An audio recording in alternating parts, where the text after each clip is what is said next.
Yani açıq tanıyanlar bilir. Röşən müəllimin yanına yan aldım. Və mən də istədim ki, köhnələrdən, yeni ictimai nəzarətdən əvvəllər qaymaqlar olub və onları bura cəlb edim. Şükür Allah'a da insanlar qayıdır. Müəyyən məsələlərə Röşən müəllim toxundu, bəli, xoşum gəldi bu sözlərdən, yəni nə var, nə yoxdur. İkinci məsələ də bu anket məsələsi. Bizim Seyid Qasımımız toxundu, bəli. Onu da başa düşdük, yəni hamısını dedi ki, orada müəyyən şeylər çıxmalıdır. Hər bir ictimai nəzarətçi bilməlidir, ictimai nəzarət. Və gətirdi, şəxsizə tanımalıdır. Şükür Allah'a olsun ki, bizdə yəni, uzidə işləyirik, yəni insana baxanda gelişində bilirik ki, bu insan hansı yolu buluşur.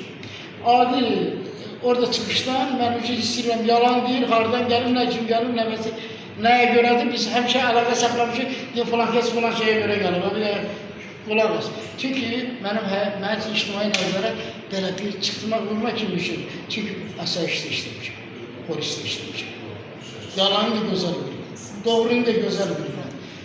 Yəni o cümlədən, yəni biz insanlar, yəni ictimai nəzarətçiyiksə, hərəsi 3 nəfər adam gəlsə Azərbaycan hər yerində səsimiz gelir.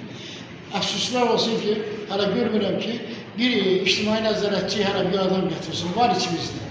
Gətirən də var, gətirməyən də var. Çünki təlim təbliğatdır. 3 ay müddət verilir ki, vəsiqə verməyinə. Hamısı vəsiqə gözləyir. Vəsiqə sən nə ilə lazımdır? Mənə rayonda vəsiqə lazımdır. Gəlin Saylan rayonuna posta girərlər, bir dənə məruşin elə. Deyən ki, ictimai nəzarətdənəm, talışın evinə gedirəm. Gör, Samir müəllimi olsun, obisi olsun, çestörü kesəcəksin. Saylana girsik, daldala maşını sürür. Deyinəm, Allah eləməsin, bir hörmətsizlik eləmirik. Bir dənə səhv də ola bilər. Deyinəm ki, ictimai nəzarət, mənimlə bağlıdır. İcrası olsun. Əyləşir ictimai nəzarətçi sual verir. Mən getmişdim falan yerə falan şeylə rastlaşdım. Niyə ki, sən ictimai nəzarətçi bilirsən, hüquqları bil, sonra gir. Bilmirsənsə, girmə. Biz əfsuslar olsun ki, çörək almaq üçün Xostivarda axtarır. Xostivarda nə işin var? Çörəyi ərzaqda satılır da, piramid gir ərzaqda çörəyi yox. Odur ki, yəni bu müəyyən şeylər ona danışdığına görə, sağ ol İradə xanım, o çəkilişlə, deməli, şəhid ailəsi bizim problemimiz bizə müraciət olunur və çəkilişlə olacaq. Sonra bizim Şəfaq xanımızdır, özü qaziləşir, yoldaşı kartuşmuyor.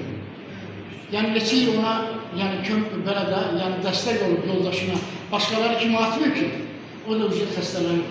Baxın insanın sifətinə.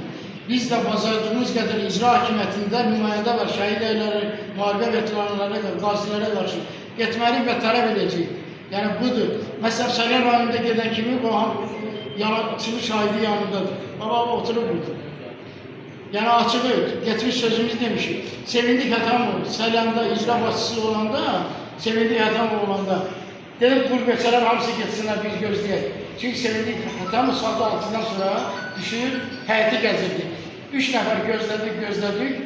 Bir də gördük ki, çağırır bizi və sözümüz dedikdə həll də olunur. Çünki ictimai nəzarətçi birinci oradan başlamalıdır ki, Röşən müəllim oradan başlamalıdır. Yəni, ətrafını yıxsın. Yıxa bilmədisə o ictimai nəzarətçidir. Özü sənəsi yalancıdır. Hörmətlə baş məsləhətçi, hakim, həkim.